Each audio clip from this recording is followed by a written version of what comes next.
Right, good morning or good afternoon, whatever it is there. I'm going to talk about Clostridium difficile infection and One Health, something that I've been interested in for a number of years. So I like to talk about history, but I don't really have time to talk about that, so we can kind of jump straight back in when we've already shown that C. difficile causes pseudomembranous colitis initially, but then a range of gut issues. So you'll see on the next slide, when you see it, the state of play kind of at the beginning of the 1980s. But I want to talk a little bit about genomics and evolution, molecular epidemiology, community-acquired infection, and how that relates to One Health. So if you see on the next slide, so this is the state of play, if you like, in the early 80s. C. difficile here, spores, very important. Spores somehow contaminated the hospital environment. Nobody ever really thought about how do they get to the hospital environment. Patients on antibiotics, at any one time, 50% of the patients in the hospital are on antimicrobials. We then have diarrhea. Then we have pseudomembranous colitis, if it goes that far. It's a bit unfortunate, my head's in somebody's colon there. Somebody with pseudomembranous colitis. And then certainly back then, many of those patients had their large bowels removed because of this pseudomembranous colitis. And that, of course, is not a good thing. This situation went on for maybe 20 years where nobody really worried too much about C. difficile. It caused a little bit of diarrhea in hospital, not too many people died until the Biomedical 027 outbreak occurred in North America initially in the early 2000s, and then the organism responsible for that outbreak, Biomedical 027, spread to the UK initially and then to other parts of Europe and caused much disease, and many people died. So at the end of that first 10 years or so of the 2000s, the CDC got involved and put out this report on antimicrobial resistant threat organisms in the United States. And you can see here that C. difficile was listed as an urgent threat organism. There's a later report from 2019 where it's still in the top 5, although the numbers of cases has dropped a little bit from this period here, where we're seeing in the US 250,000 cases a year, 14,000 deaths, costing a lot of money, but still the CDC is saying this C. difficile infection occurs in hospitalised or recently hospitalised patients. So let's just hold that thought and just look a little bit into the background of the Clostridia and C. difficile in particular. Hopefully most of you will know that this is a very old genus, hundreds of billions of years old, because these organisms were around when the whole world was anaerobic. So C. difficile was first isolated by Hall and O'Toole in 1935 from the gastrointestinal tracts of newborn children, called Bacillus difficile because it was supposedly difficult to grow. Well, of course, it's kind of difficult to pick one organism out of hundreds of thousands of organisms in the gut, but once we had selective media, it was relatively easy to grow. But the taxonomy of the Clostridia has been difficult to say the least, but the impact of whole genome sequencing has been substantial, to the extent that there have been a couple of attempts to rename Clostridium difficile, initially Peptoclostridium. That wasn't particularly popular with anybody. Paul Wilson came up with the idea of renaming it Clostridioides or Clostridium-like. and that name has gained a bit of traction, but I should just point out, for those of you that don't already know, Clostridioides difficile and Clostridium difficile are both validly published names, and you can use which one you like. So the population structure, this is important to understand, consists of at least 8 clades, which include toxigenic strains and non-toxigenic strains of C. difficile. And I'm sure you're all aware that the genes for toxin production are on this pathogenicity locus that doesn't appear in non-toxigenic strains. So you have this sort of population structure. These are the original 5 clades that were grouped. You can see clade 5 here is somewhat distant from them. And then in recent years, there's been a number of what's been called cryptic clades described. And if you want to see more about this, I'll refer you to this paper of Dan Knight's published 3 or 4 years ago, but it's a really good paper. So we'll just expand on that in this slide and show you. So this is some work we did with Derek Crook and Xavier Didelot in the UK, looking at the evolutionary history of the pathogenicity locus, and Derek started sequencing a whole bunch of strains in Europe, but he wanted some control strains from far away. So I sent him a few strains, and I sent him one of my postdocs, Brian Elliott, to have a look at what was going on. So this is what they came up with. So a black line means non-toxigenic strains, coloured line means toxigenic strains, and this is clade 1 up here, clade 2, clade 3, clade 4, and clade 5. And the interesting thing here was, this was the first description of one of the cryptic clades down there.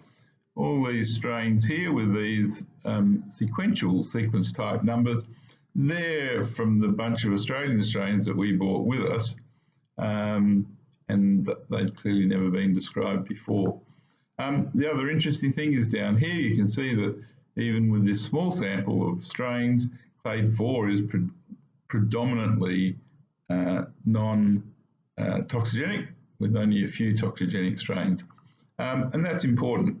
So in terms of the evolution, you can see how many billions of years ago we had Pangaea, the supercontinent, which then separated into various, eventually ending up with continents here. You may recall, or not, that India floated around for many billions of years before it finally bumped into Asia and made the Himalayas. So it seemed to me that it was logical that each of those continents would probably have its own group of C. difficile that had evolved differently over those years. And so I don't know how many people agree with this term, but I coined this term phylogeographical tropism, where I think certain clades live in certain places to the extent we know at the moment anyway.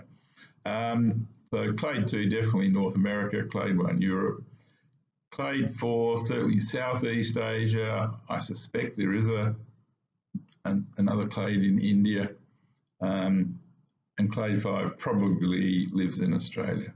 So, and you can do all sorts of things with interesting programs, and Xavier Didelot does what he has written a program called backdating, which allows you to determine, for example, here when clade 4 strains acquired their paylock, and that was about 500 years ago.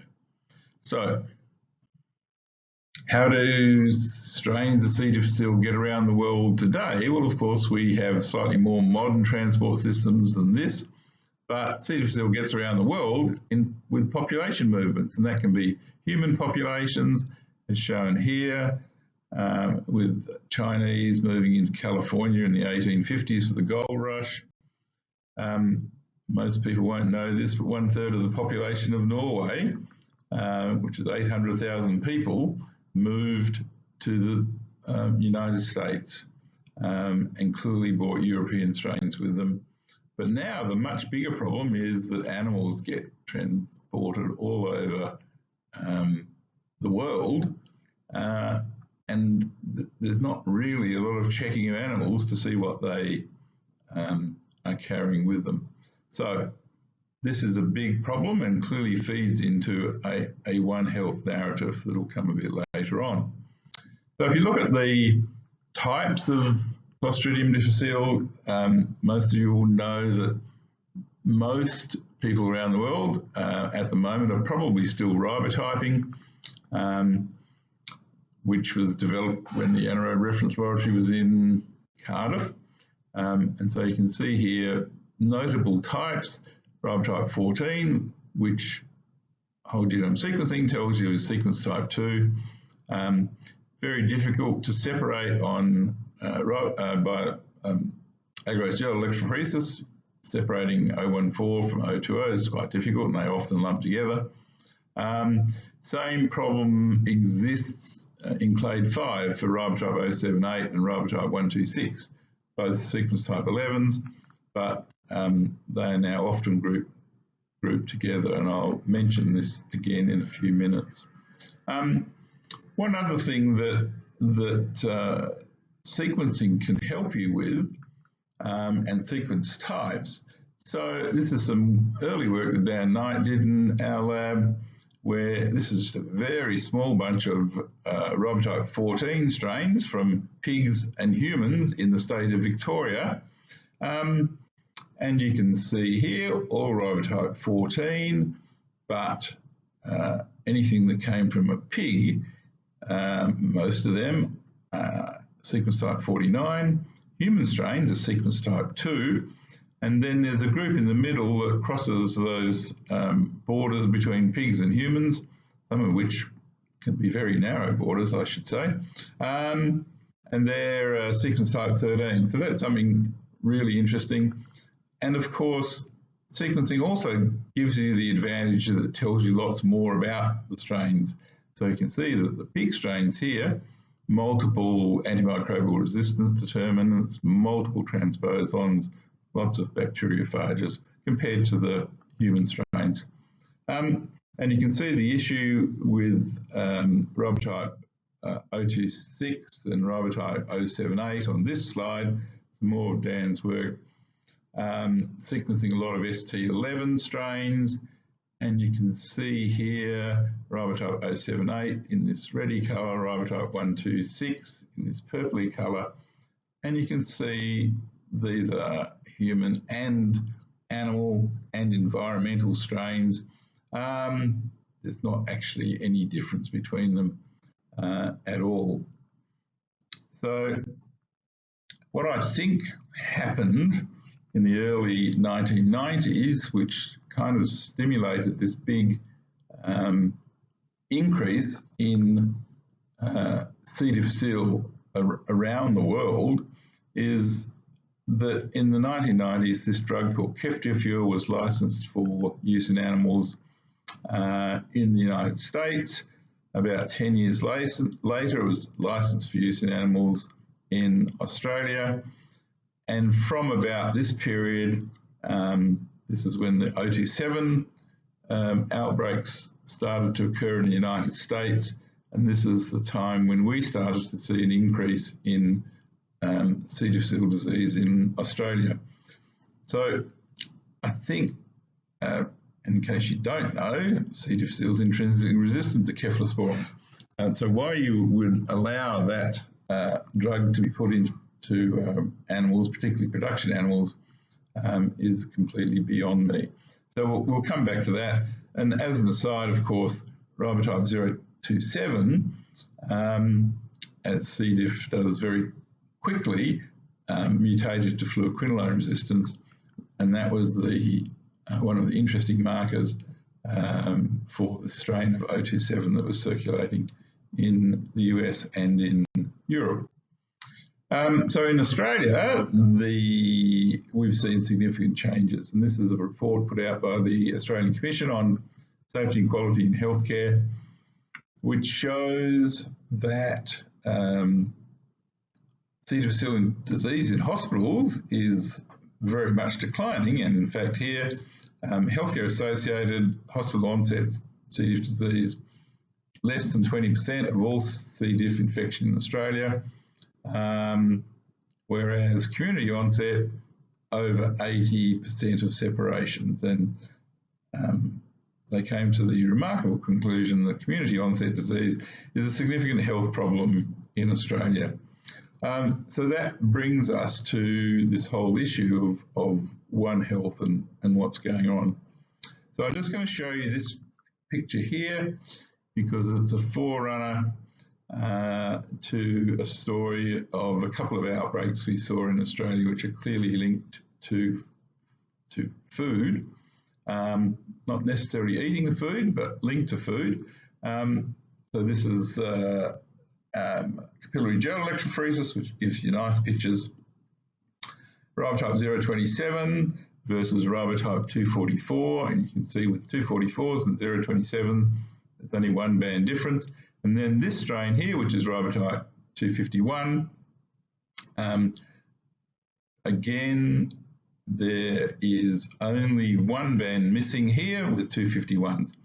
The thing that's similar about ribotype 027 and ribotype 244 is that you might recall that the Gene Expert produced by Kefeed, they produced a test which said would identify ribotype 027 because of its changes in the TCDC gene that could be detected, and therefore was going to be an 027. But in fact, ribotype 244 has exactly the same deletions, and therefore, and many other clade 2 strains in the US do as well. So it's not specific for 027. So we had an outbreak of ribotype 244 strains in Australia, and this was first noticed in Victoria, and in fact they sent us their strains to identify because they thought they were 027s. They were routinely using a Gene Expert in the lab. We identified them as ribotype 244s, and then it became apparent that there were other clusters of strains around Australia, but the pattern of disease was not typical of anything other than a foodborne outbreak. And that's what the epidemiology suggested. So we wrote up this paper for Eurosurveillance, which was published, I think, in 2015, again with help from the Oxford people who were doing our sequencing at the time. We didn't have a huge number of strains on the west coast of Australia. There were many more strains on the east coast, and there's a very good reason for that. So we'll press on. You can see here, this is a peak we had 2011, 2012 over summer, another peak in 2012, 2013. So this is hospital diagnosed disease. If you looked at strains from around Australia, they were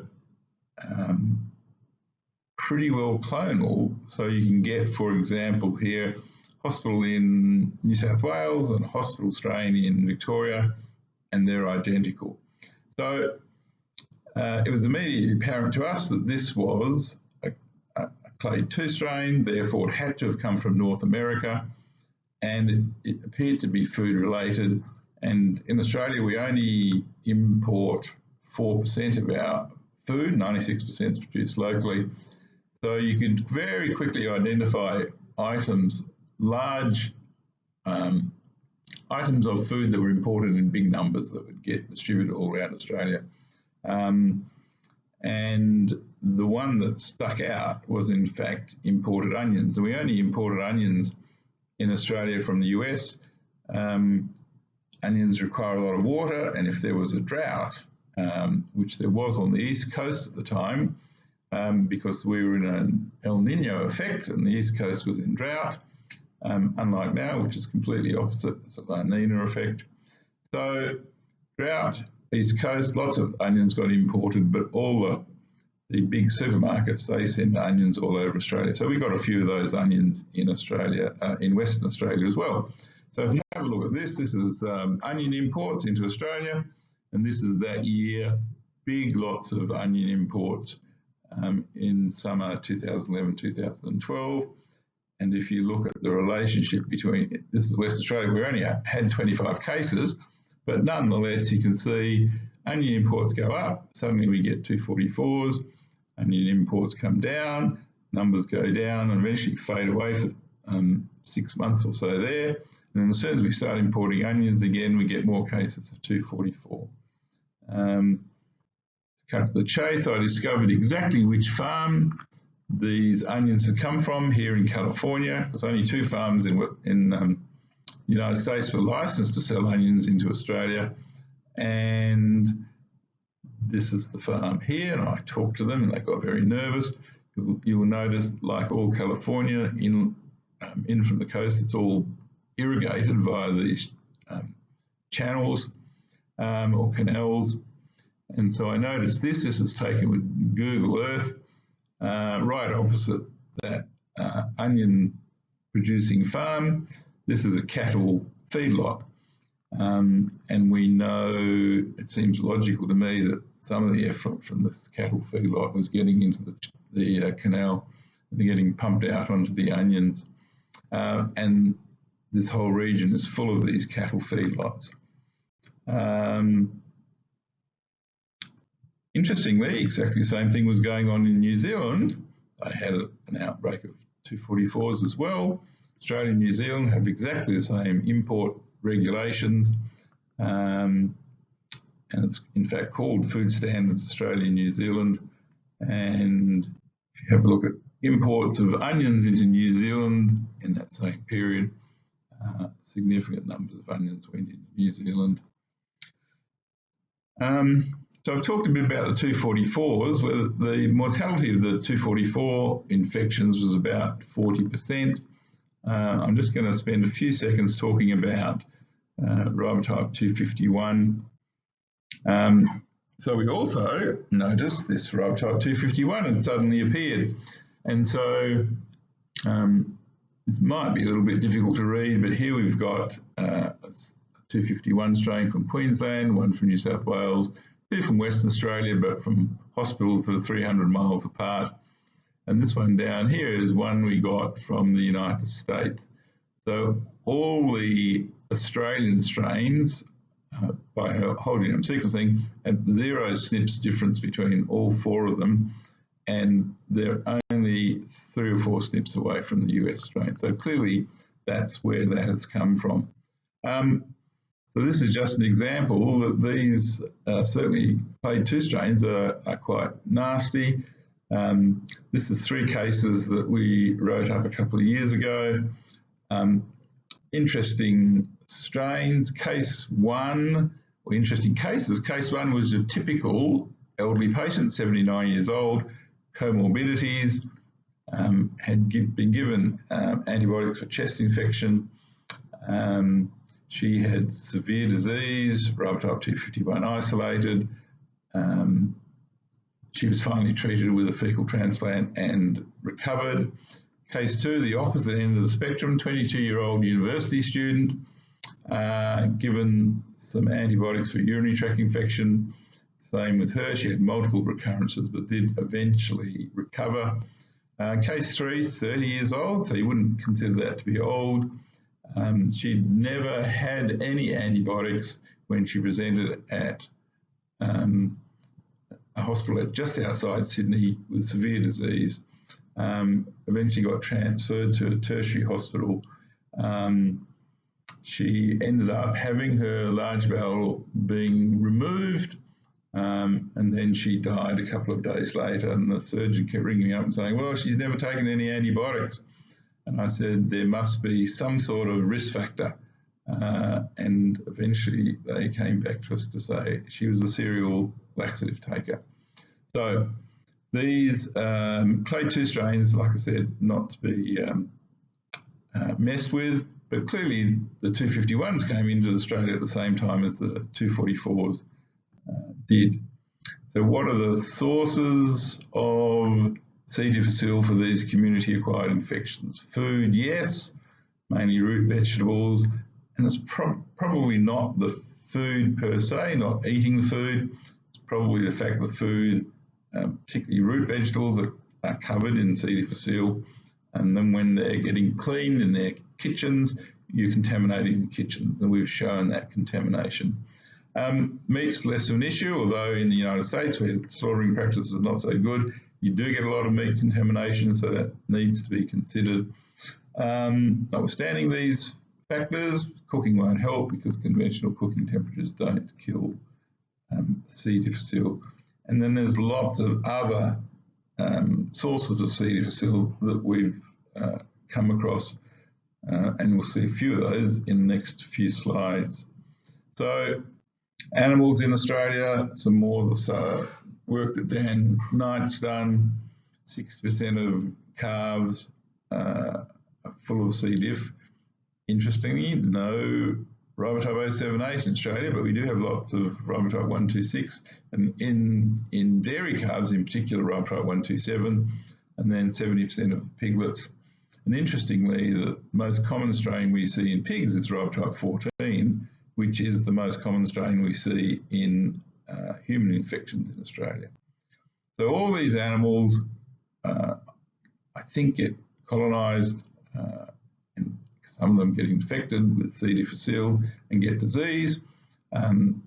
C. difficile is now the most common cause of diarrhoea in adult horses, for example, because equine vets love ceftiofur, because for the same reason that human doctors like ceftriaxone, you give it once a day, you only give ceftiofur once a day. So examples here, this is going back to pigs and humans, and some higher numbers of sequencing. So if, for example, you look at this clonal group here of pretty well identical strains, you can find a pig strain from South Australia is identical to a human strain from New South Wales. So clearly there's been transmission somehow, we don't really know how, between the pig and the human. More examples here. This is some work of Sue Chen Lim's that she did as part of her PhD. Again, looking at root vegetables in particular. Potatoes are the worst, and there's been certainly several confirmatory studies now talking about potatoes. Lots of interesting things. I'll point out this one strain here. This is a ribotype 237, which is an interesting ribotype. It's A negative, B positive, binary toxin positive.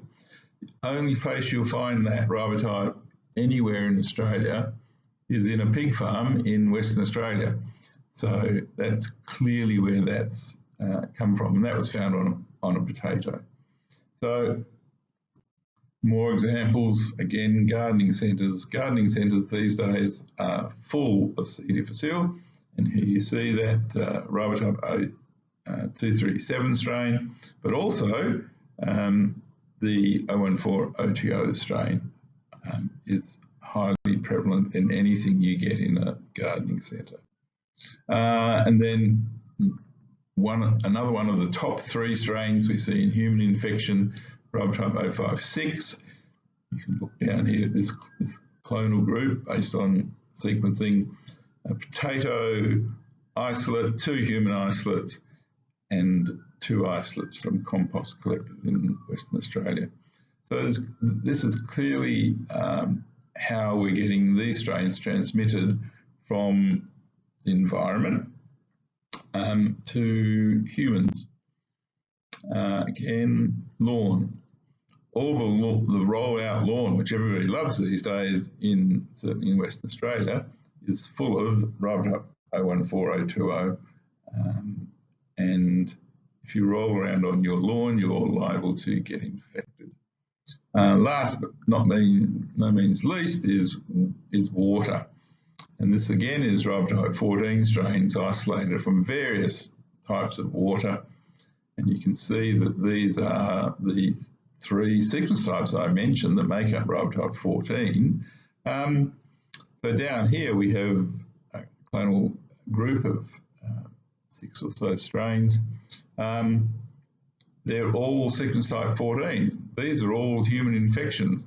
This is a pig strain, yet again, causing a number of human infections. So what have we learned? That this is not C. diff infection, not just a hospital issue. It's a public health issue. There's lots of sources of C. difficile other than food. You do literally need to look in your own backyard, because everybody's garden these days has got lots of C. difficile in it, because anywhere there's animal manure, there's a problem. Antimicrobials in production animals and horses are driving the problem. We still don't have enough good studies of community-acquired C. diff infection in the community, and we need to involve GPs. We need much bigger and better studies of food contamination. And the whole point of all this is that it requires a One Health approach. If you want to try and deal with this issue without involving vets and without involving environmental scientists, we're not going to get anywhere. And this is all being driven by cephalosporins. And this, just to show you, this is a survey of the pig industry in Australia, done only a couple of years after the introduction of ceftiofur, and roughly a quarter of pig farms were using ceftiofur at that stage. It's not licensed for use in pigs, but it's still getting used off-label.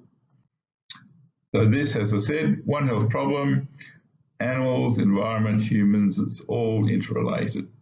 And if we don't look at this problem in relation to that, then we're not going to solve the problem. So last slide, thanks very much for listening.